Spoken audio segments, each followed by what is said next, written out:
This is the spiritual download. Welcome back. Welcome back. We're looking at what does it mean to be who you truly are? Being. How can you be being? So I'm reading this book called Tantra Illuminated by this guy, Christopher Wallace. I think he's a PhD professor out in California somewhere. But this is the book he wrote. I don't know if that's right side out for you guys, but Tantra Illuminated. I'm reading about Tantra, diving more into Tantra and yoga are very, very similar. Really diving into what it means to be who you truly are in this world, and really knowing, not as an idea. It's not about knowing the truth as an idea anymore. Okay, like in my life, I went to study philosophy in college because I didn't know who I was. I wanted to figure that out through my mind. So I wanted to read all these books, right? Like I used to read textbooks like that, like crazy, to figure out who I am as an idea. And then I went to Ecuador to go on an adventure. I wanted to figure out, because I always thought like you needed to live abroad, you needed to live in a third world country for a year and speak a second language in order to know who you are. Okay. Now, what I've been figuring out as in my 28 years, even though I'm not that old, is that society does not know how to tell you who you truly are. Society can't do that for you. Okay. The only way is to dive into your own self. Okay. So I'm going to be reading the definition of being, true being here from this book. However, basically what it's going to be saying is that everything is everything, or that everything is being. And what are you? Okay. Do you exist or do you not exist? Right?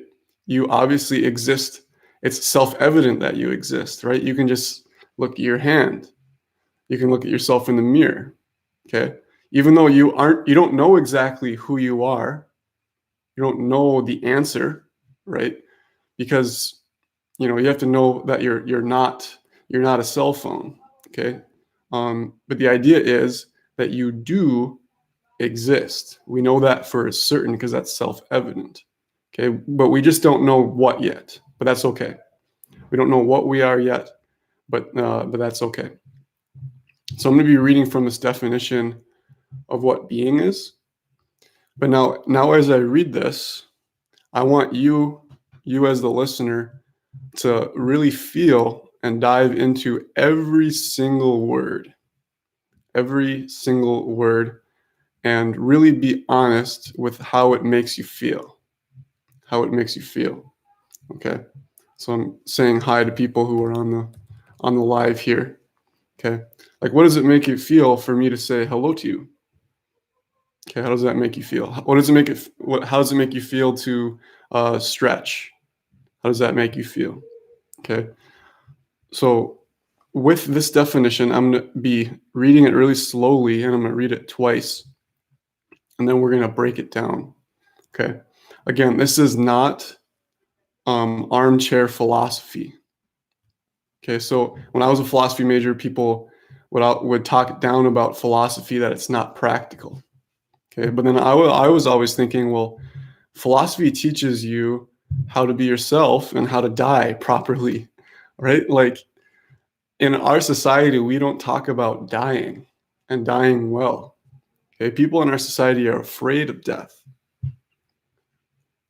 That's a big barrier for all of us, is the fear of death, in knowing who we are. Okay, as Ram Dass says, death is like a change of clothes. So you take off these clothes, that is your body that you have now, and then you go into this next phase of being. It's a phase of being, a phase of consciousness. Okay, so right now we believe that we are, for example, right now I believe that I am Kyle, right? Partly. Okay. I've also been able to see that I am that consciousness. I am that being. Okay. I am that all pervading consciousness of the universe too. Okay. So that might seem like it's like, well, that's a paradox, right? Like you can't be everything and a human, can you? Okay. Well, we're gonna be figuring that out here as I read this. Okay. So really think about how you feel when I say um, who you truly are. And sorry, this is getting a little bit out of whack here. Here we go. So in this definition, it begins with all that exists throughout all time and beyond is one infinite divine consciousness, free and blissful, which projects within the field of its awareness a vast multiplicity of apparently differentiated subjects and objects. Each object an actualization of a timeless potentiality inherent in the light of consciousness, and each subject, you and I, the same plus a contracted locus or location of self-awareness. This creation, a divine play, is the result of the natural impulse within consciousness to express the totality of its self-knowledge in action, an impulse arising from love. The unbounded light of consciousness contracts into finite embodied loci of awareness out of its own free will. When those finite subjects then identify with the limited and circumscribed cognitions and circumstances that make up this phase of their existence, instead of identifying with the trans-individual overarching pulsation of pure awareness that is their true nature, they experience what they call suffering. To rectify this, some feel an inner urge to take up the path of spiritual wisdom and yoga practice, the purpose of which is to undermine their misidentification and directly reveal within the immediacy of awareness the fact that the divine powers of consciousness, bliss, willing, knowing, and acting comprise the totality of individual experience as well, thereby triggering a recognition that one's real identity is that of the highest divinity, the whole and every part. This experiential insight is repeated and reinforced through various means until it becomes the non-conceptual ground of every moment of experience. And one's contracted sense of self and separation from the whole is finally annihilated in the incandescent radiance of the complete expansion into perfect wholeness. Then one's perception fully encompasses the reality of a universe dancing ecstatically in the animation of its completely perfect divinity. Again, so feel what that is like to interpret those words.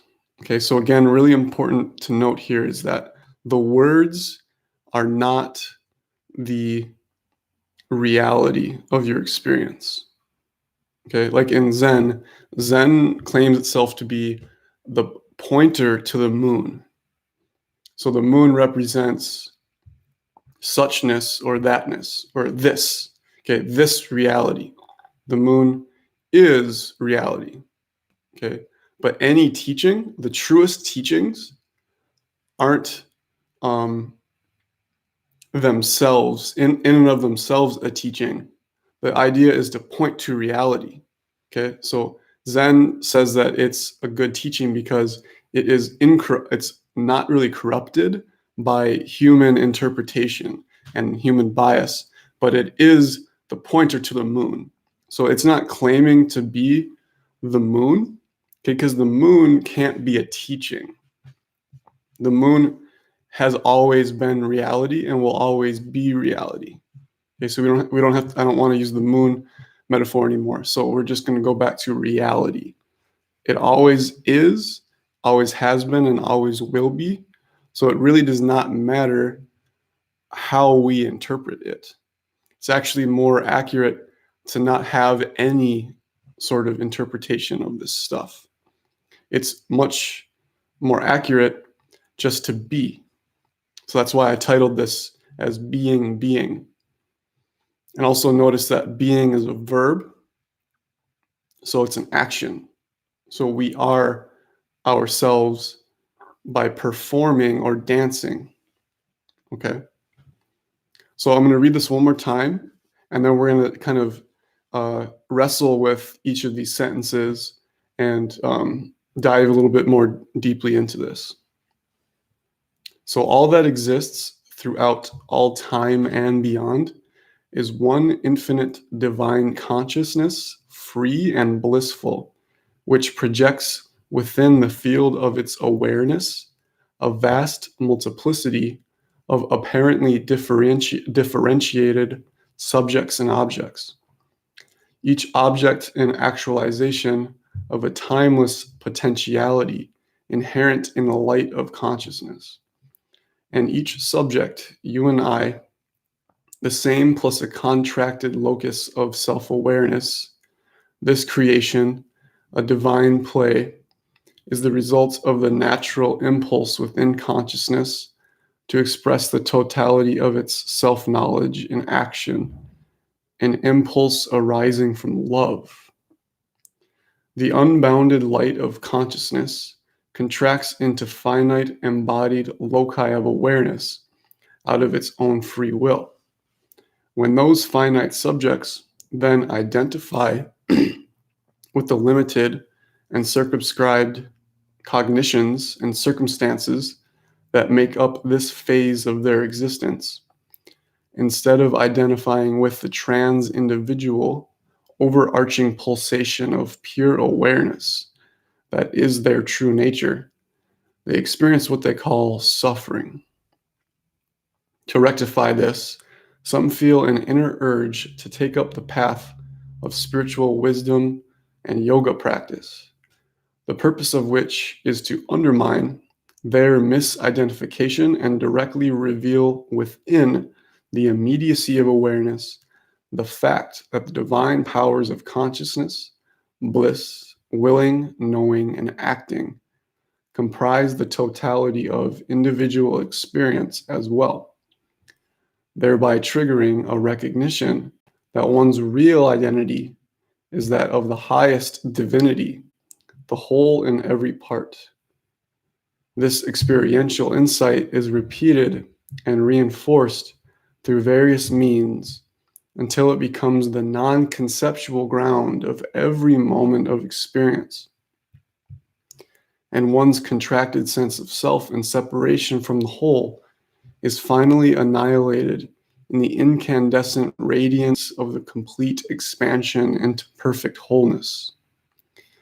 Then one's perception fully encompasses the reality of a universe dancing ecstatically in the animation of its completely perfect divinity. Okay, so all that exists throughout all time and beyond. Okay, so all that exists. What does not exist? Is it possible for anything not to exist? Okay, if it doesn't exist, but you're aware of it or you're thinking of it, does it exist or does it not exist? Okay, so here in the West or in our European type of culture, well, European culture spread through history, right? So most people around the world are living within the bias of European culture. Okay, so that's only one way of thinking. So it's kind of biased when you go to college and you study Western or non-Western traditions of thinking. Okay, the non-Western culture is only one civilization out of a handful, maybe dozens of great civilizations that have existed. Okay, so why would we have this box of Western or not Western? Okay, that's an inherent bias, right? And to think that the Western is inherently better, that we don't have to spend time studying all of these non-Western cultures, like African civilizations or the Incas or even indigenous people alive today and their culture. Why do we believe that it's not worth studying that? Okay, that's a bias. The idea is, as you can see in this definition, having bias leads to suffering. Okay, so bias is not inherently bad. It's just that we think that suffering is bad, right? Right, so suffering is what we consider bad. So avoiding suffering from our perspective is the purpose, right?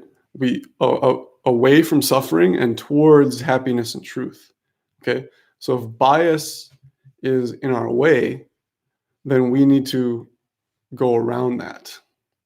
Okay, so existence, for example, when we're studying this, we need to consider that even non-existence, when we think of that, okay, it still exists.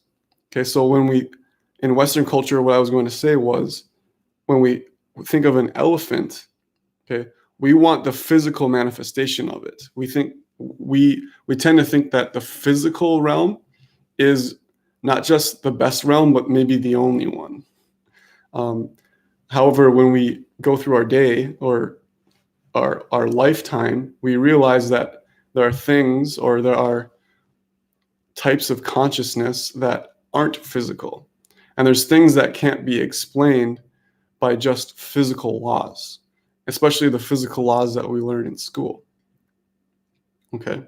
So what I'm arguing here is that everything exists. It's impossible not to exist.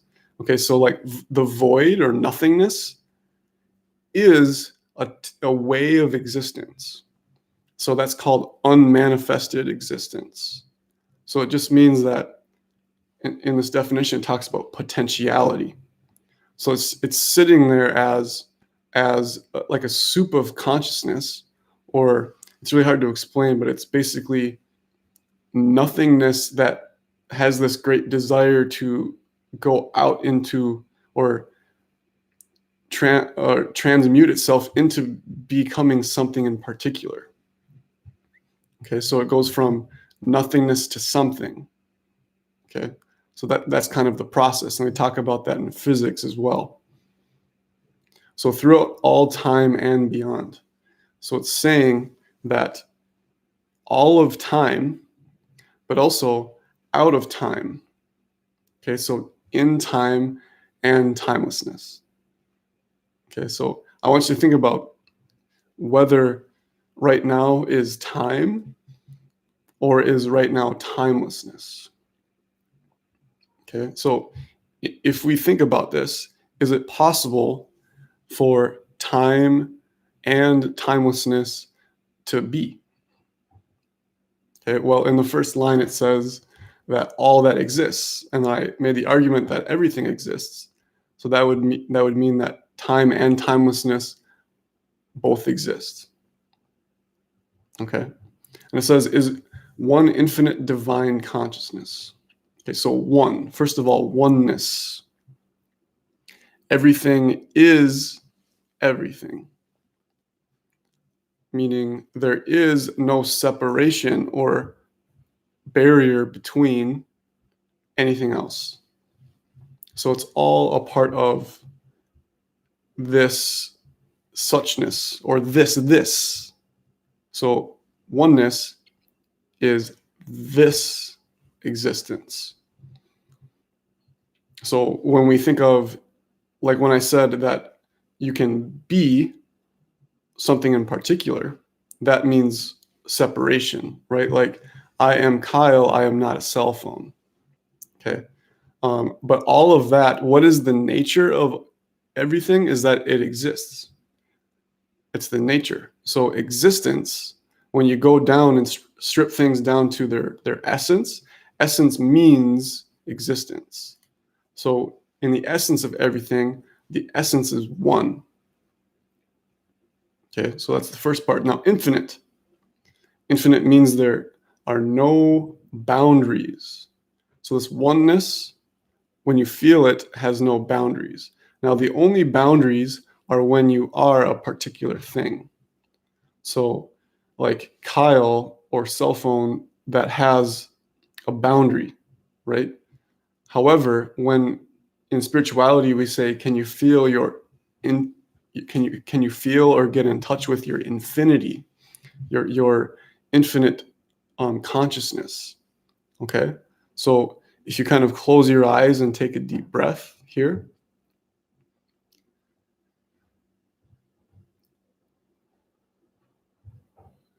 and you get in touch with just your simple awareness, and you try and find, where does that end? Your simple awareness. And you close your eyes and you're not being aware of anything in particular. So sometimes we think of I am, or I see, or I touch something. Okay. So you want to see that there is just awareness, not aware of something in particular, but just awareness or just being. But for right now, we're talking about infinite awareness. So when you do this, try and feel the expansiveness of just being aware. So that's what it means that oneness is infinite. So timelessness is infinite. That's why I said time and beyond. Now divine. So it says is one infinite divine consciousness. Divine means God, okay, or intelligence as well. So divine seems to be like this intelligence that is greater than just your intelligence. So if you think about it, nature, the intelligence of nature. Okay, so some people say that nature does not have its own intelligence. Okay, that is going against self-evidence, right? Because when you just go out in nature, you can see all of these phenomena happening, and it seems to work really, really well too. Like when you go to a lake or something and you watch all of the birds, you see the waves, you see the breeze and the clouds. It seems to all be working really, really well. Okay. So that's what I mean by the working well of like the stars, the solar system, and then our life. Now, the issue with human beings and suffering is that we sometimes interpret that all of this life is not perfect, that there's aspects of it that are imperfect because of the suffering. Okay. But try and see the connection between your life and the perfect divine intelligence of nature and existence itself, just being, okay, or consciousness, like it says. Free and blissful. Okay, so consciousness, like again, it's not limited, but free means it can become anything that the divinity wants to. So basically, reality is like it's going to say down here, a divine play or dance or like a sandbox. So like the earth and our lives is like God is kind of playing chess, and God is the chess game. Like there's no separation between God and the sandbox or the chess game or something. Like it's just playing itself. Okay. And it's so that's the freedom of it, is that the universe, or that which is beyond the universe, including the universe, is that divine consciousness that is free. So the freedom is this inherent part within this intelligence. So and creativity. So it's not just the intelligence, but it's also this freedom of creativity. So imagine being as smart as God, yet also having perfect freedom to explore your own perfection. Okay, and that's bliss. So it says here, free and blissful, free and blissful. Okay, so in Sanskrit or in like yoga, they say Sat Chit Ananda, which means being, consciousness, and bliss. So the bliss is like this thing that is beyond comprehension of human happiness. It's because happiness tends to be the opposite of suffering, of human suffering.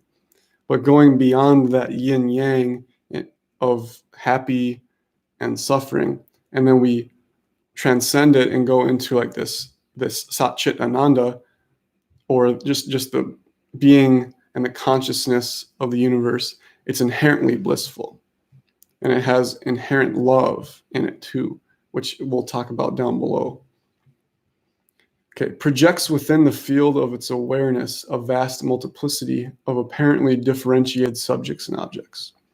Okay, so projects, so it goes from the unmanifested or the nothingness into this world of perception, of things and phenomena.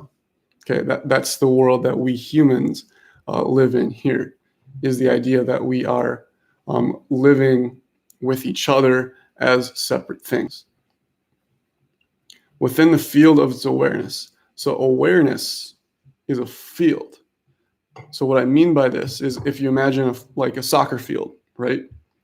And we as imperfect beings can only be aware of like one soccer player at a time, or we can only be aware of the ball during the game. Okay? Because we have senses. So we can only sense something or things or phenomena. Okay? But the field of awareness means all of the possibility that you could be aware of. So you could be aware of anywhere on the pitch, on this football pitch or the soccer field.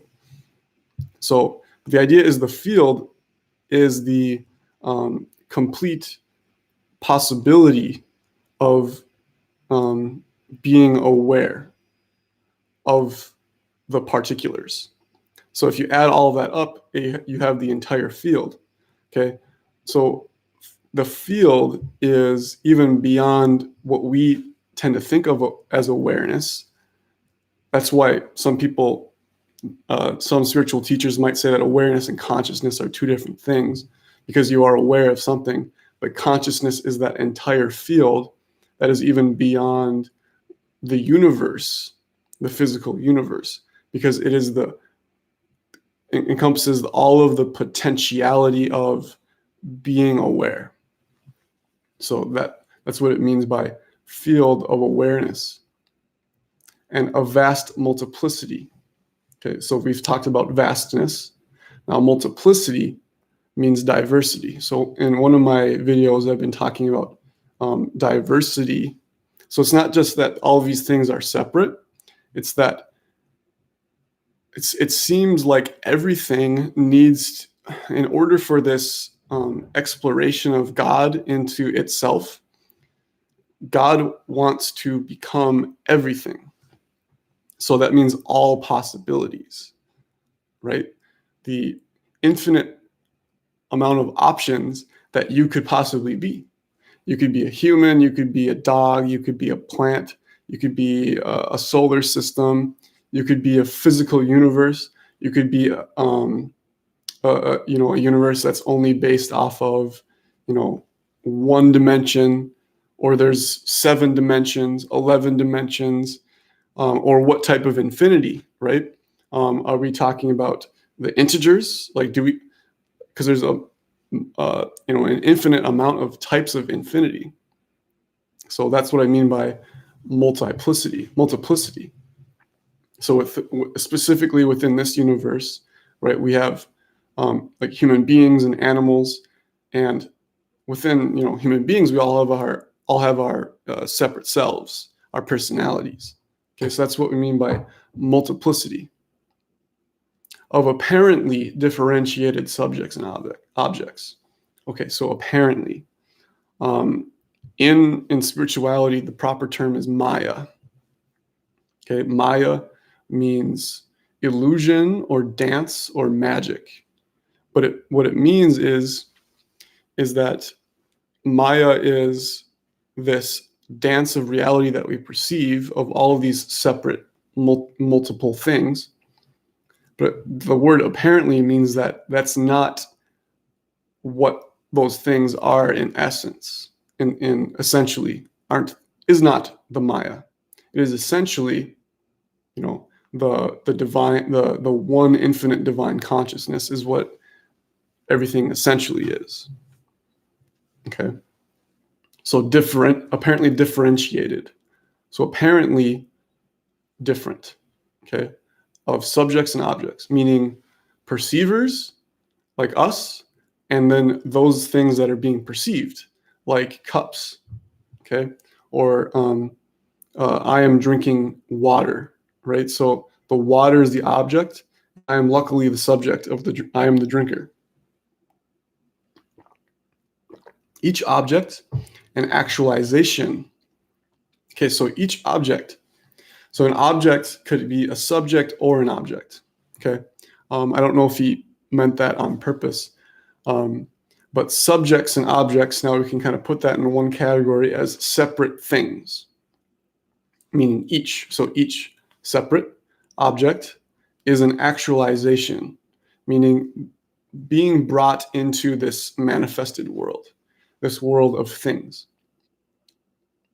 So each object an actualization of a timeless potentiality.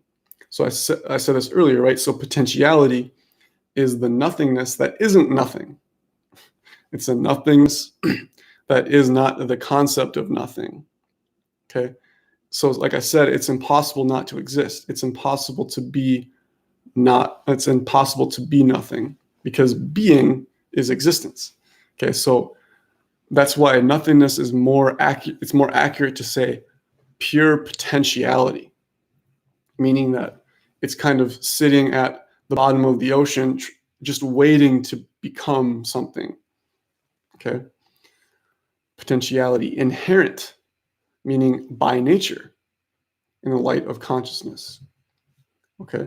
So inherent, meaning by nature, consciousness brings out things and stuff.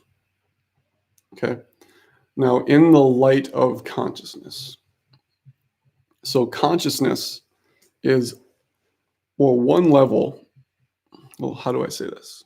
Okay, so our physical world that we perceive with our senses, with drinking water out of cups and things like this, is one level of all of the potential things that you could become aware of. Okay, and the light. So this physical world, from my experience and from the philosophy of oneness, right? Like, is light, is any specifically white light and colorful light as well, comes from or becomes stuff. Okay, but before or on another level, that white light is just kind of dancing and not trying to become something in particular. Okay, it's just all of the white light or colorful light is it seems to be dancing and not becoming something hard yet. It's much lighter, like and not as heavy as this kind of realm of the universe. So that's why they say light of consciousness. So that's a huge aspect of consciousness, is that enlightenment is not the idea of nothingness or not being. Like I said, being, the natural part of being is all of this beauty, and one of and part of that beauty is just the light of consciousness, and sitting and just enjoying the dance of being aware. So it's the beauty is simply being aware, like I said, not of anything in particular. So just sitting and being aware, and breathing, or putting awareness to your heart,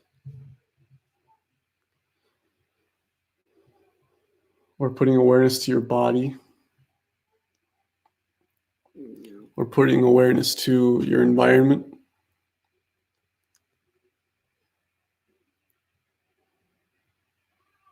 And then you ask yourself, who is, or what is it that is being aware of all of this?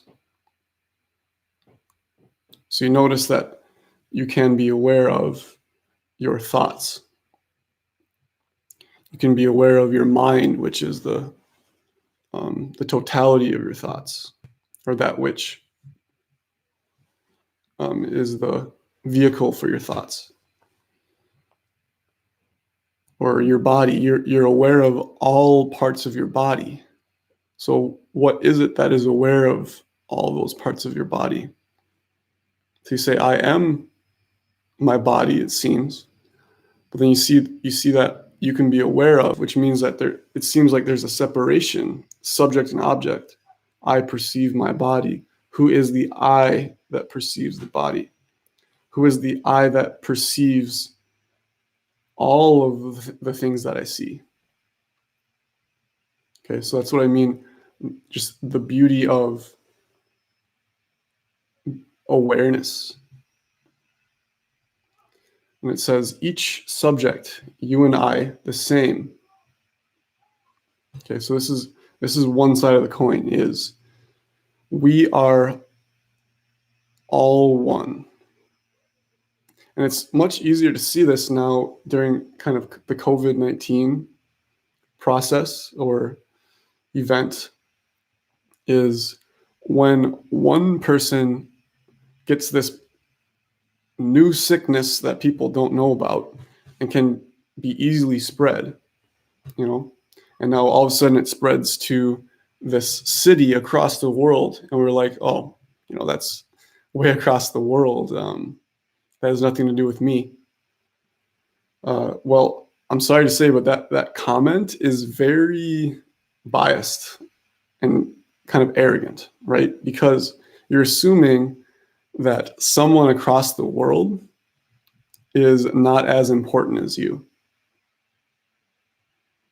Okay, so this is all of the bias that adds to your suffering, is because we as humans believe that we are, better than a lot of other people, especially if they're not part of our tribe. People out over in China, they're just over in China. That has nothing to do with me. Okay, we can see now in our time of globalization that that's not true. It's one global economy, but not just that, but we're living in one field of suffering. Okay, so what this means is any suffering is your suffering. As you get bigger, and literally your consciousness and awareness and your self-identification gets bigger and bigger, Okay, you become more, which is on one level indescribably good. Right? Like I mentioned, like I said, that light of consciousness expanding. But what that also means is you realize all of the suffering of everyone else too. Okay. And just seeing suffering and sensing suffering, right? Like who is suffering then? All of all of those people who are sensing the suffering are suffering. Okay, because suffering can be physical, emotional, spiritual, or anything, right? Because there's no separation in ourselves between physical, emotional, psychological, spiritual. Okay, but also all of us, all of us humans, all of us animals. Okay, so here during the age of climate change too, right now, humans are on this like fossil fuel fiesta. We're like partying basically, being able to buy anything that we want on Amazon and travel to anywhere that we want to travel to, and especially if you're living in a first world country and have a middle class job, which I assume most of you are on that trajectory of life, is humans are able to, it seems like we're in our age of exploration of what humans could become, but only on this physical realm.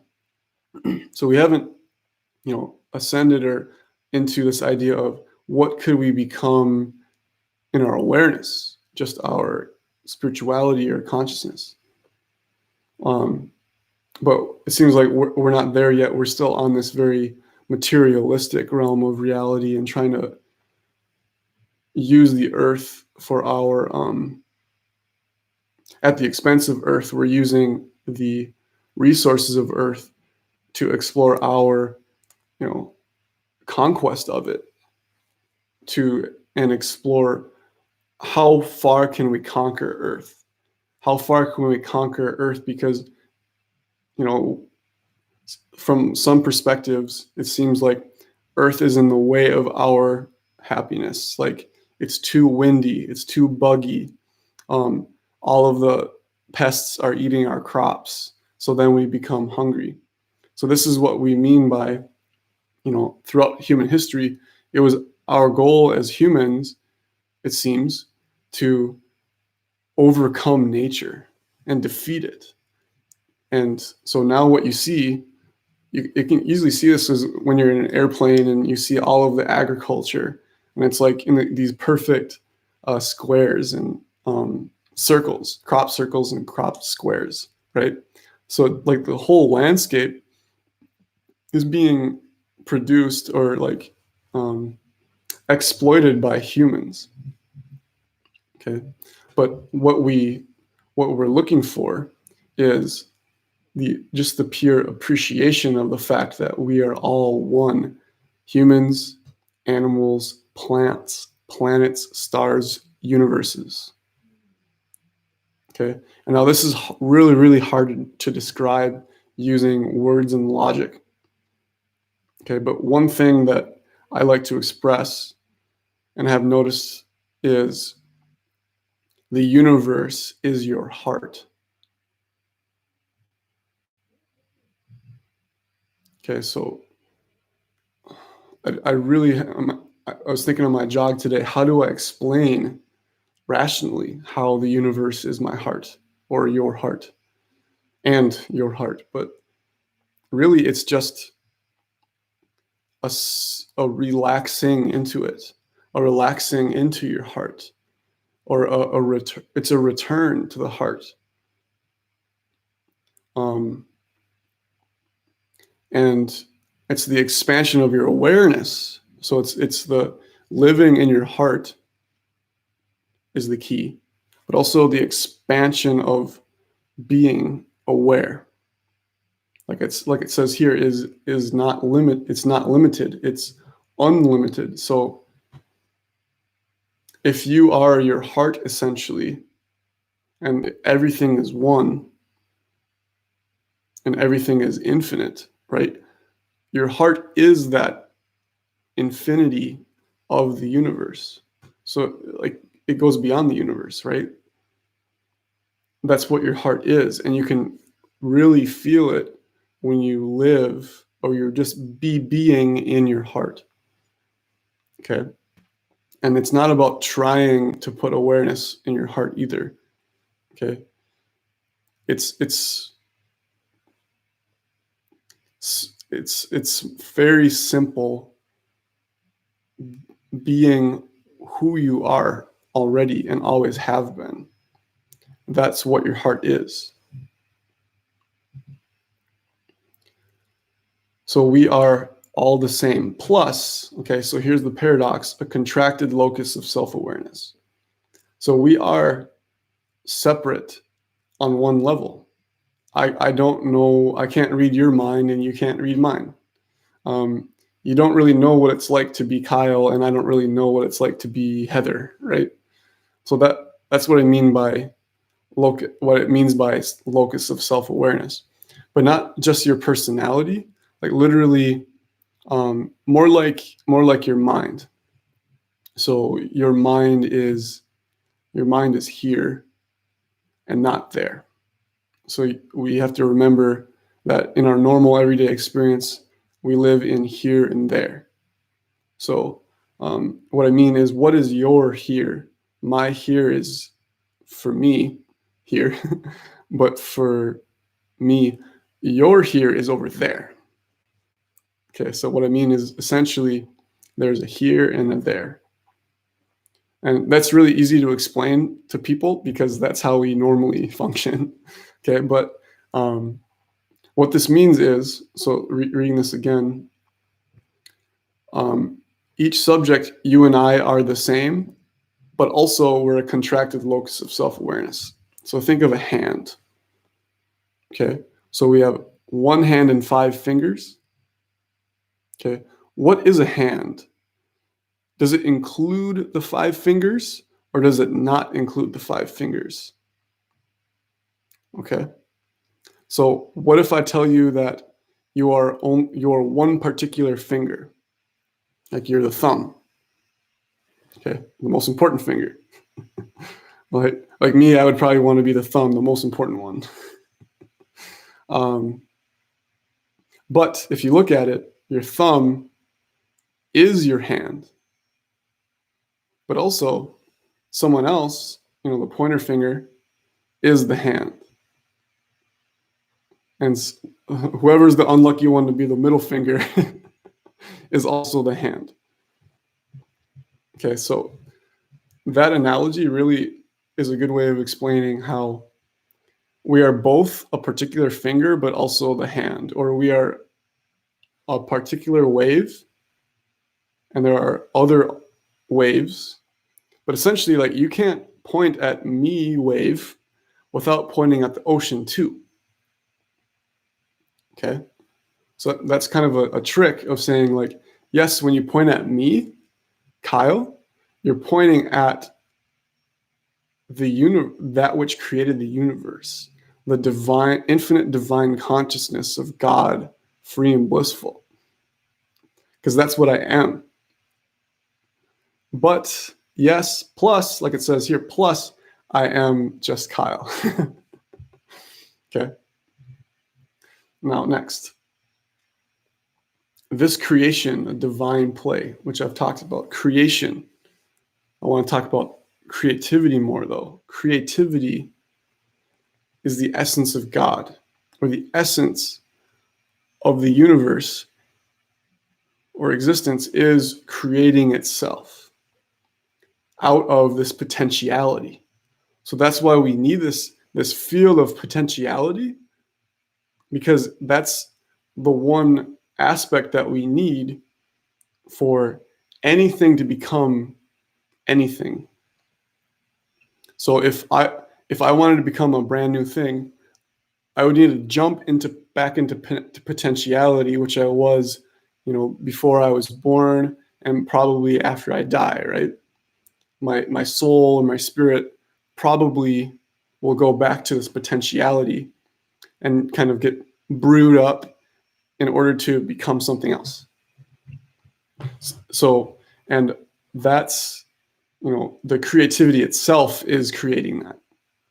There's not really, we could call that God, but in Western culture, the word God has kind of been corrupted in a lot of ways because, mainly due to the history of Christianity, unfortunately. That's a whole nother topic. But yes, so this creation is a divine play. So the universe is dancing and playing or stretching to become all possibilities. So within this perfection of the universe,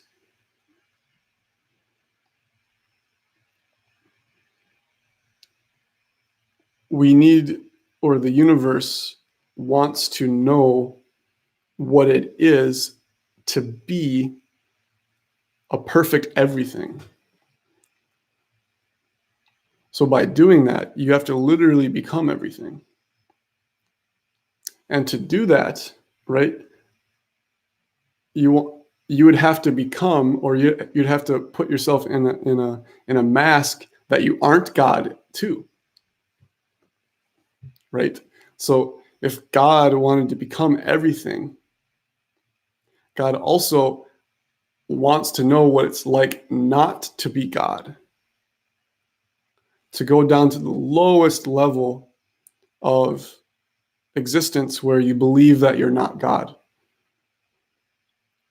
So actually, we as humans live in this really interesting place where we're kind of have the potential to live inside of separateness, or we could live in the transcendent world of, just God and just consciousness, or we could live in this beautiful place of experiencing both.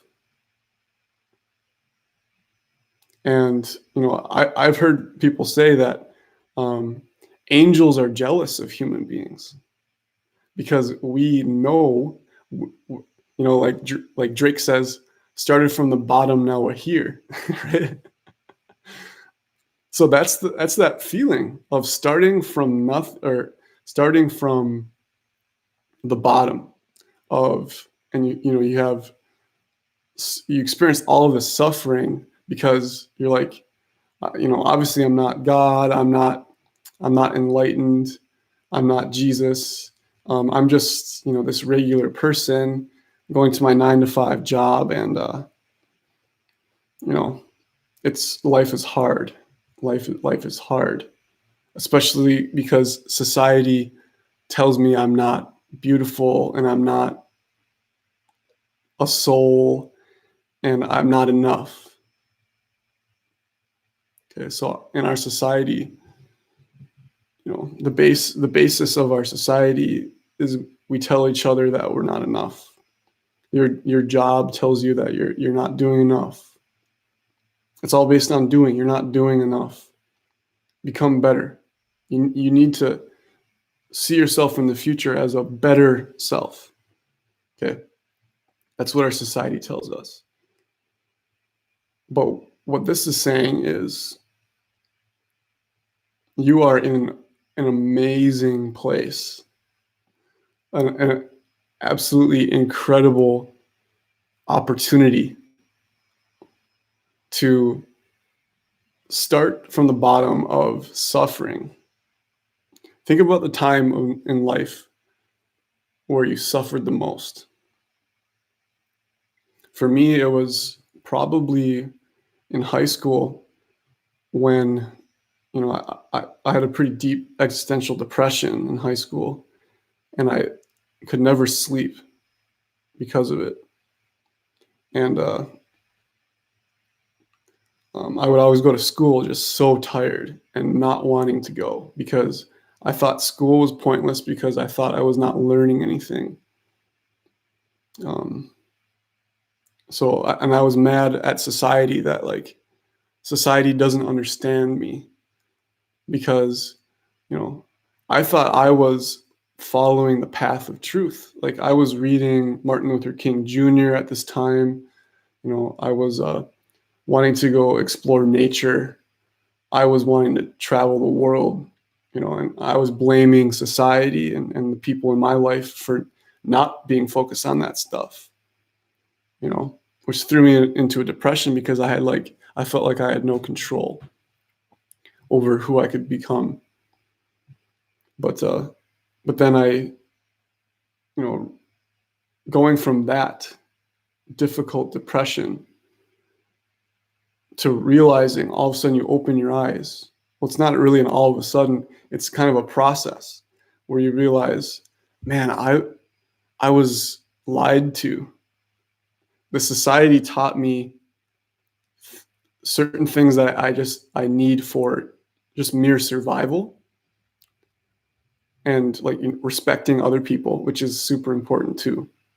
Society teaches you how to respect others, but not some of this deep stuff like loving yourself and loving life and loving love itself. So going from suffering a lot to like experiencing that which it's impossible to suffer. Like it's not even on the table for like suffering is not possible. That's what I mean is that makes it actually better to experience what it's like to not have lived in eternal peace. It's a song from the movement is remember what it's like to not know peace. Remember what it's like to not know love. So starting from there, starting from the bottom, that gives you the opportunity to really, really, or it gives God the opportunity through you as a human to know what it's like to not know peace, as the movement says. Great band. It's the result of the natural impulse within consciousness to express the totality of its self-knowledge in action, an impulse arising from love.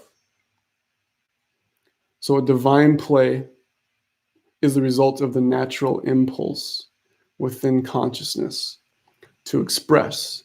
So like I said, creativity or expression is very similar. The totality of its self-knowledge. So self-knowledge is talking about, God who knows itself as the perfection.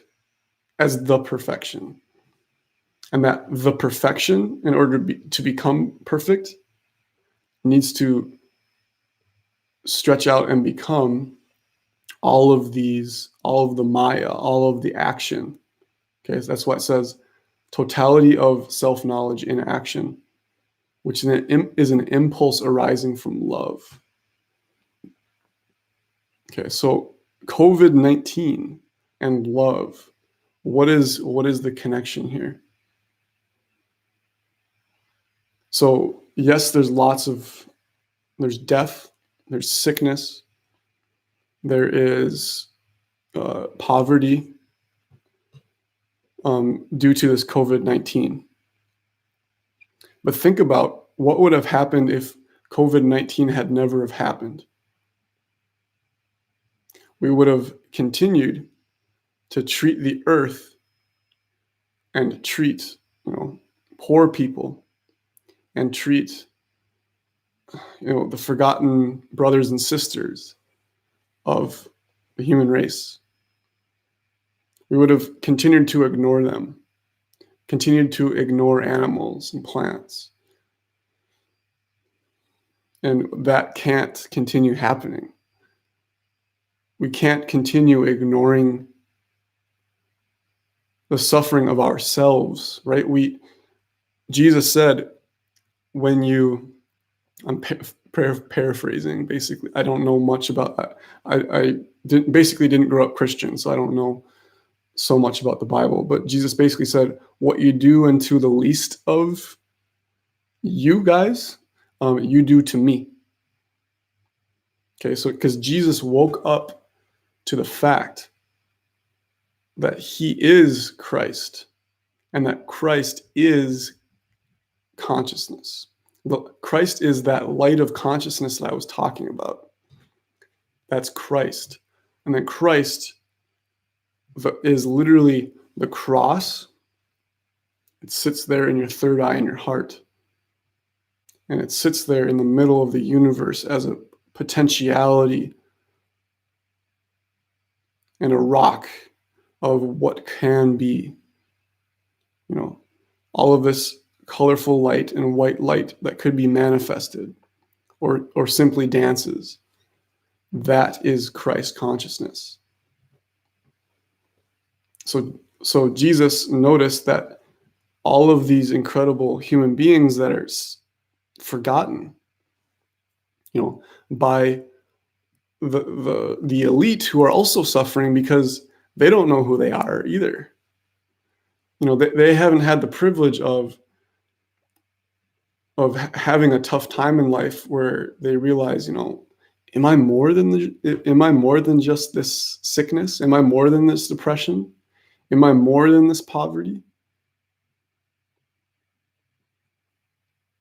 So, the answer is yes.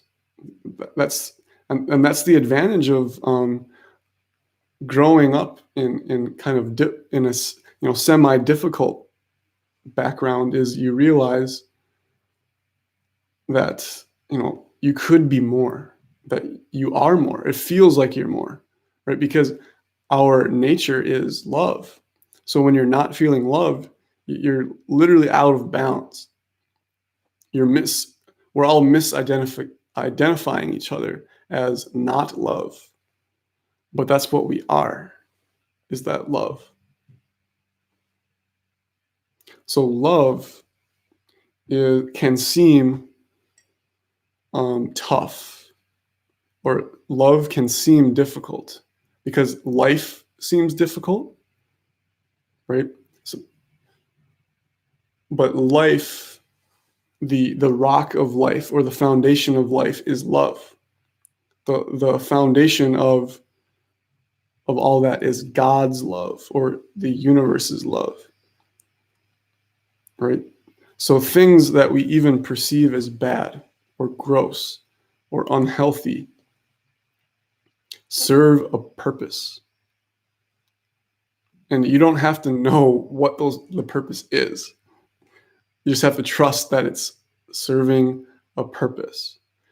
But one of the keys is to see that you aren't just a particular thing inside of this system of love, right?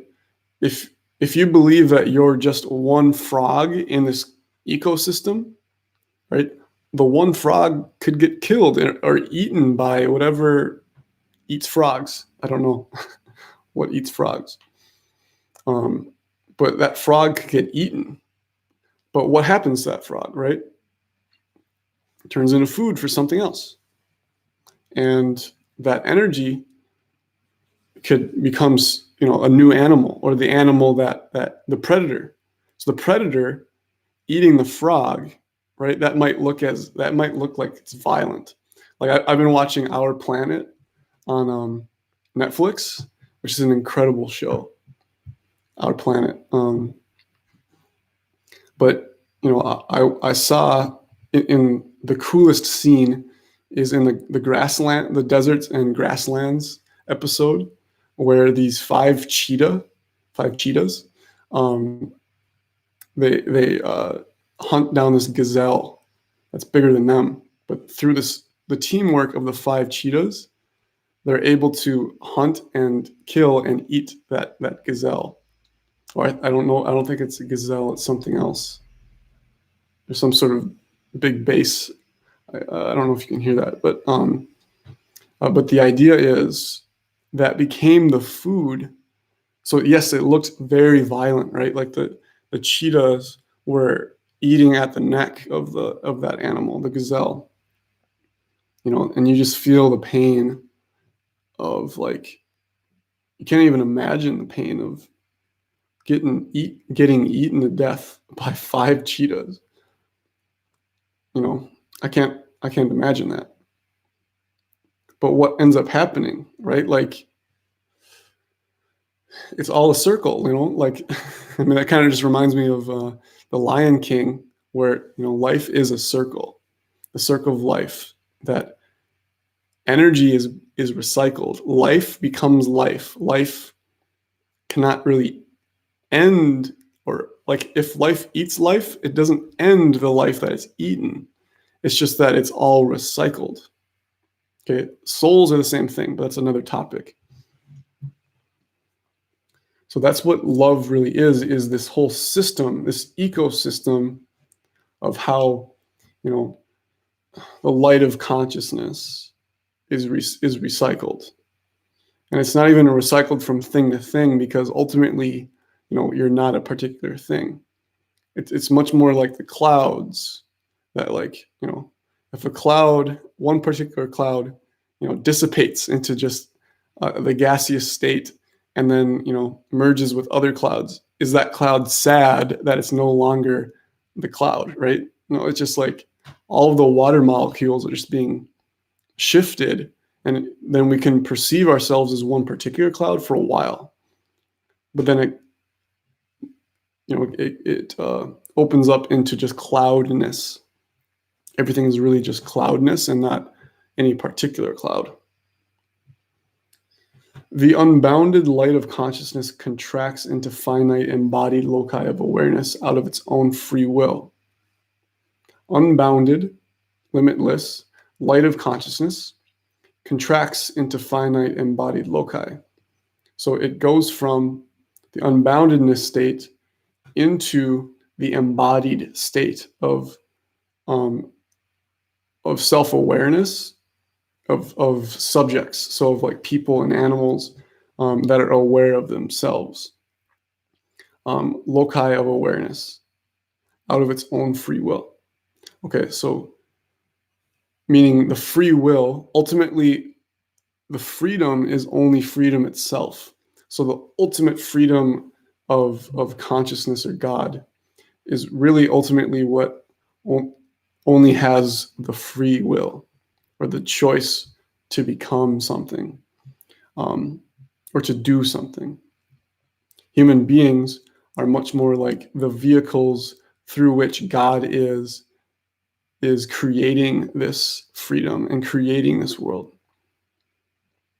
Okay, so when those finite subjects then identify with the limited and circumscribed cognitions and circumstances that make up this phase of their existence.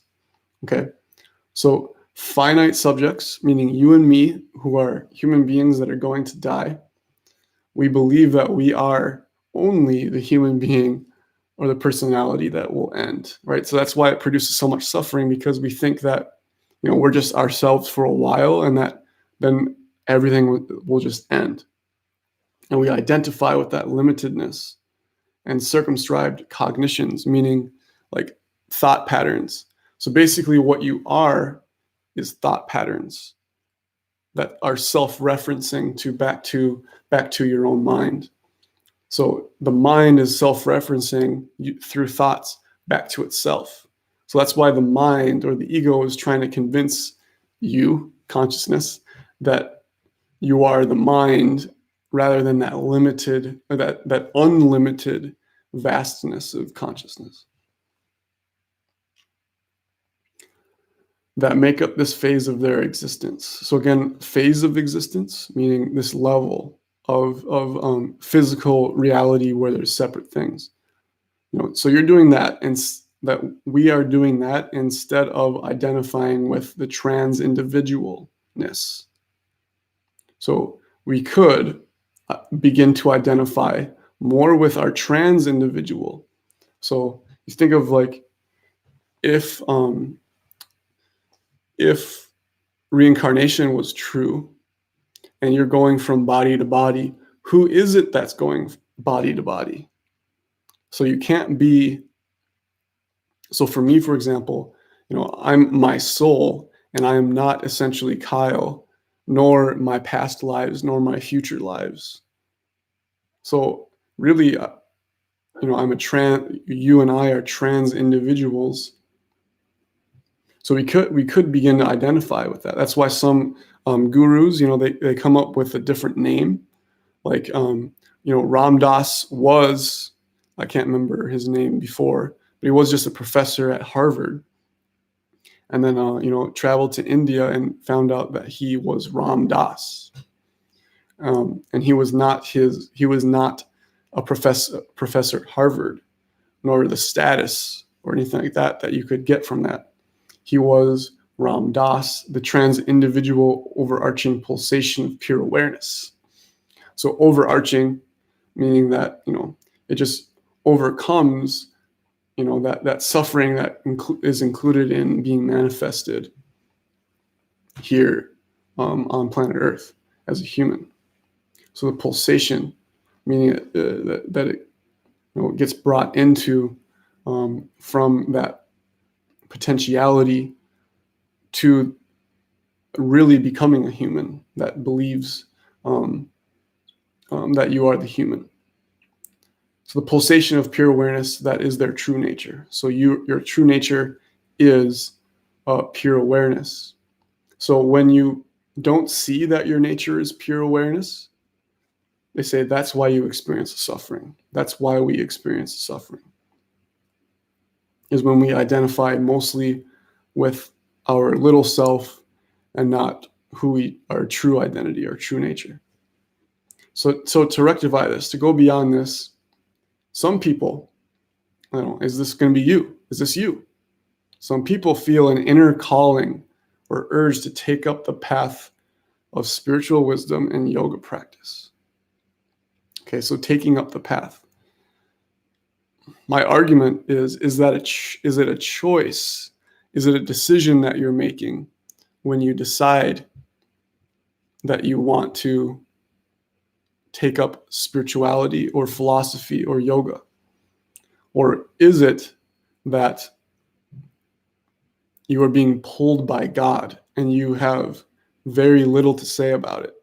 It seems like, I'm going to sign up for a yoga class, and then I'm going to learn this meditation technique. And yes, you are doing that from this perspective, right? It's when we believe that we are individuals, yes, it looks like that we're making these choices. But what I'm talking about here, or what this definition is saying, is the purpose of these yoga practices and spirituality is to undermine your misidentification. Okay, so actually, as you go along the spiritual path, it's not you that ends up the enlightenment. Okay, there is just enlightenment. There is just God.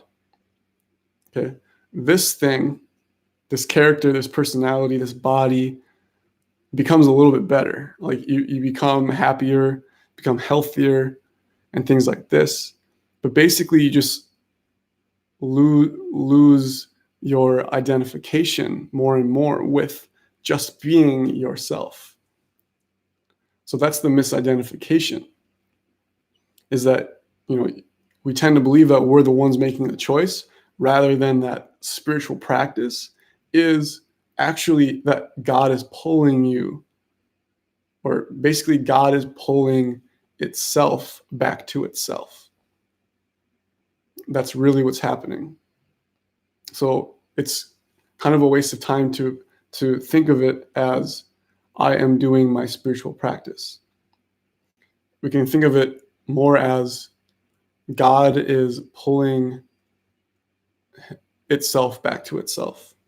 Consciousness is realizing consciousness through you, through your body mind. So your body mind is going from the suffering back to, being a conductor, or like a channel for consciousness to reveal itself to itself. So the purpose of this is to undermine the misidentification and directly reveal within the immediacy of awareness. So directly reveal. So that's what I mean by self-evident, is it's a direct experience. It's a direct subjective experience of the self-evident truth, or it says here, the fact that the divine powers of consciousness, bliss, willing, knowing, and acting comprise the totality of individual experience as well. Okay? So the fact is that divine powers, so consciousness, bliss, freedom of will, knowledge, true knowledge, and actionless action or effortless effort is the totality of individual experience too. So your individual experience as yourself is valid, but also there are talents or abilities that you have not found yet, but they are within this realm of potentiality that you could discover. You could discover new passion, new talents, a new self. So literally, it's the other side of yourself that you've been ignoring, right? Like I was kind of realizing it like this past weekend that like I never used my left hand, you know, and that really was profound. I started putting awareness towards my left hand and my left leg, and like it shifted my consciousness like more open. I was able to like more readily use both sides of my brain, and that like I was able to see awareness more clearly or be more aware through like both of my eyes and both sides of my face, and that like gets manifested through my whole body just by simply being or noticing. That's why slowing down is so important, because you realize, well, I could put more awareness towards that other side of myself that I've ignored so often. So it says you're triggering a recognition that one's real identity is that of the highest divinity. So it's triggering a recognition. So you actually already know, we've always known that we are God, we are Christ, we are Buddha. We know this. Can you see it?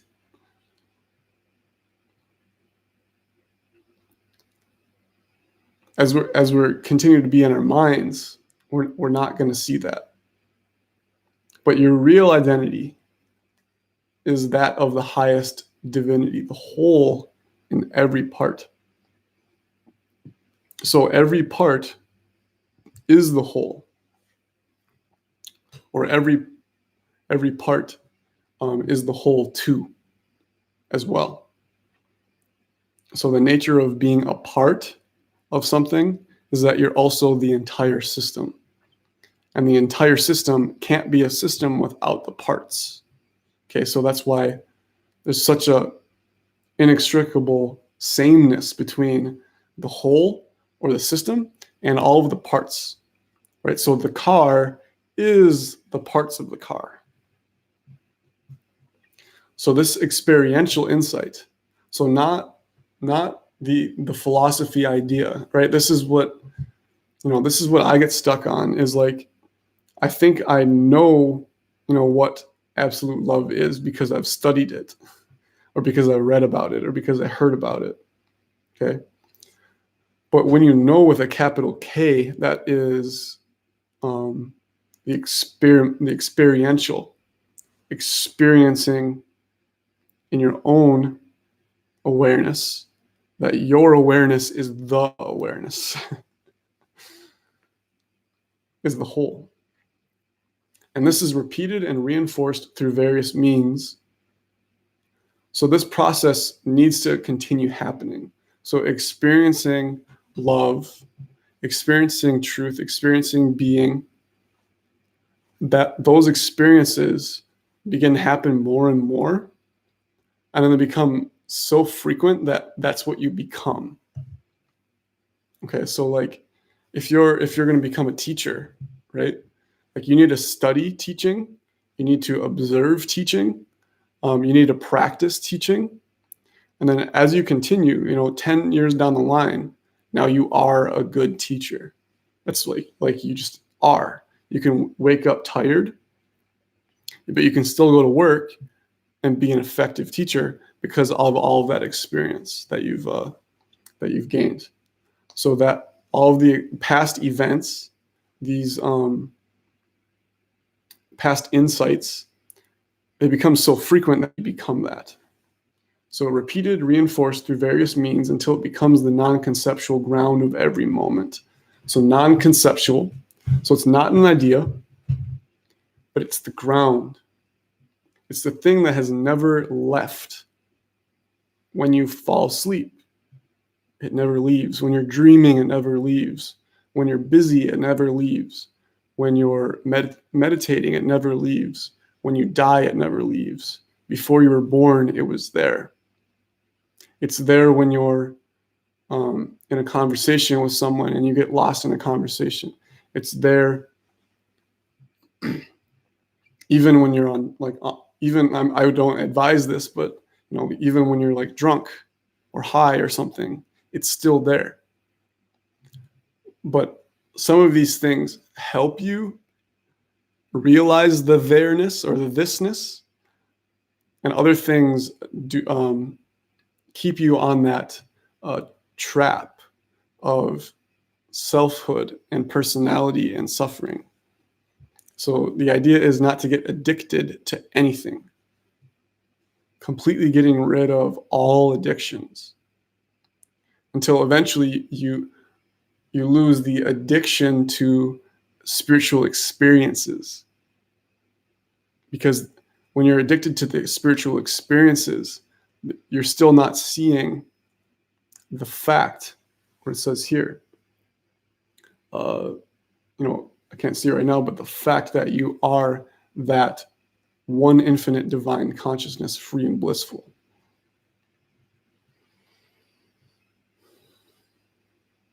So the ground of every moment. So moment is not moment by moment. It's that there is just this. Moments don't begin and end. It's just this. It's just this peace. It's just this being. You are being.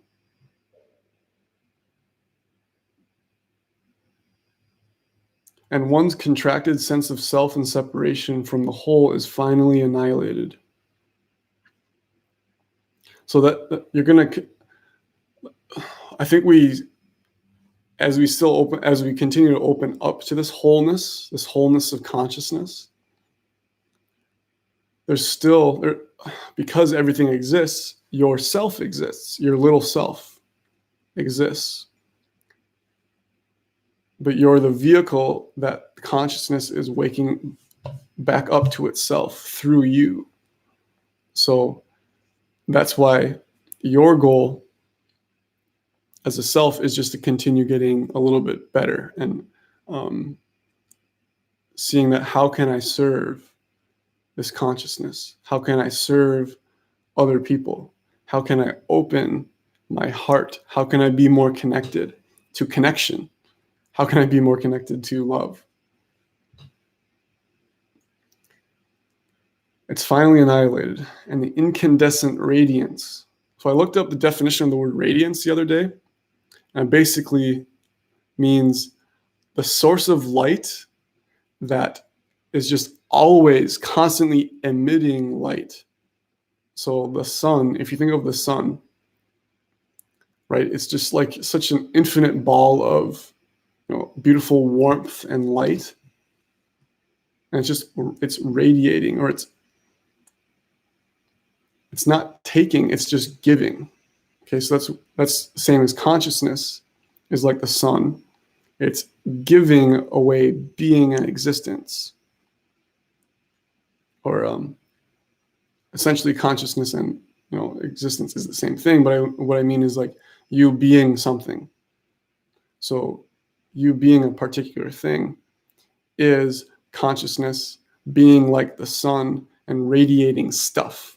So you are that stuff that consciousness is radiating. So it says here, the complete expansion into perfect wholeness. Expansion, completion, and wholeness and perfection. Then lastly, this is a beautiful sentence.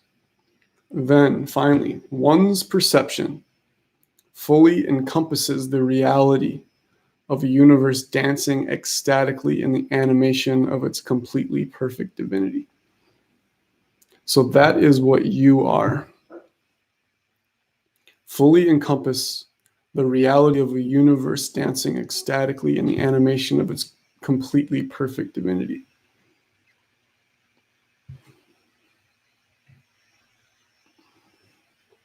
That's why we are each other. We are the same. But we are this.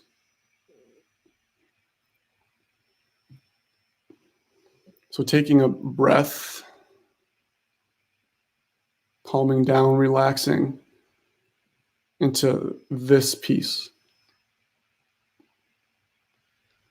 What does it feel like to live in this peace? What does it feel like to be being? What does it feel like to be you?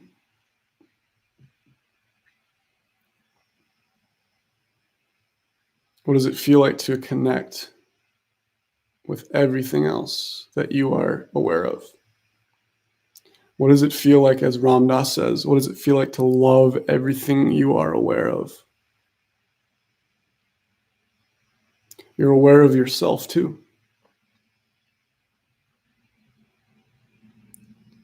Self-love. I love myself. I love my imperfection. I love my perfection.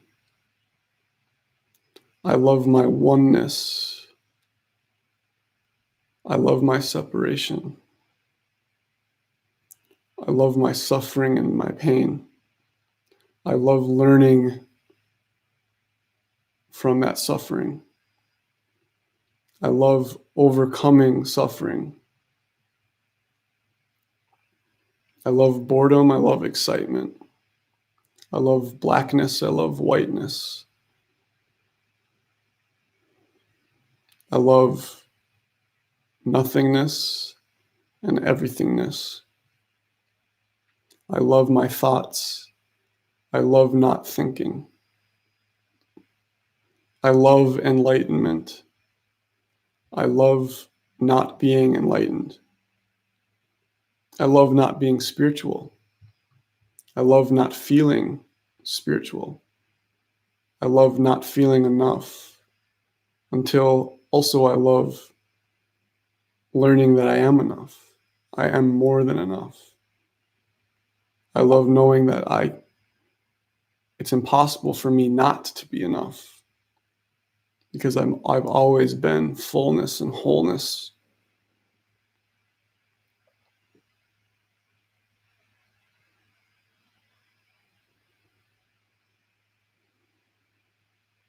As we find our centerless center, the center that isn't really there as a center,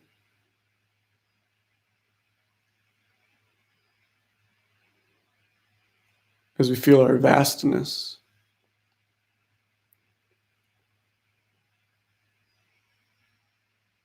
and how that's the same as your heart.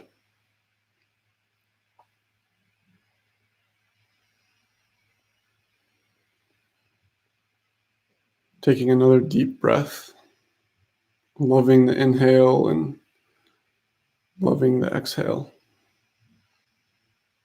Softening your eyes.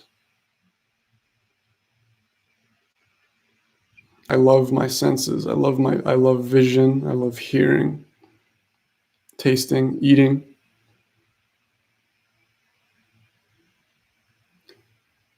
As we pray from our hearts, thank you.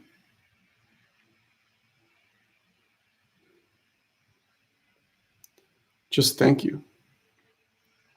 Not for something in particular, nor am I saying thank you to somebody else. I'm not even saying thank you to myself. Thank you.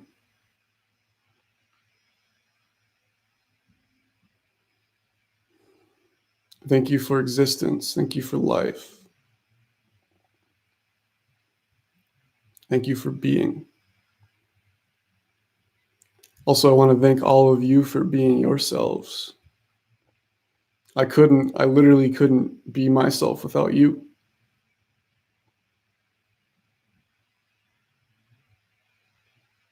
So thank yourself for being yourself too.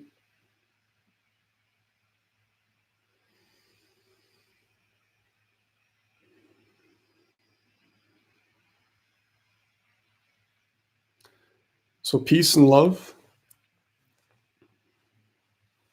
I'll see you guys next time.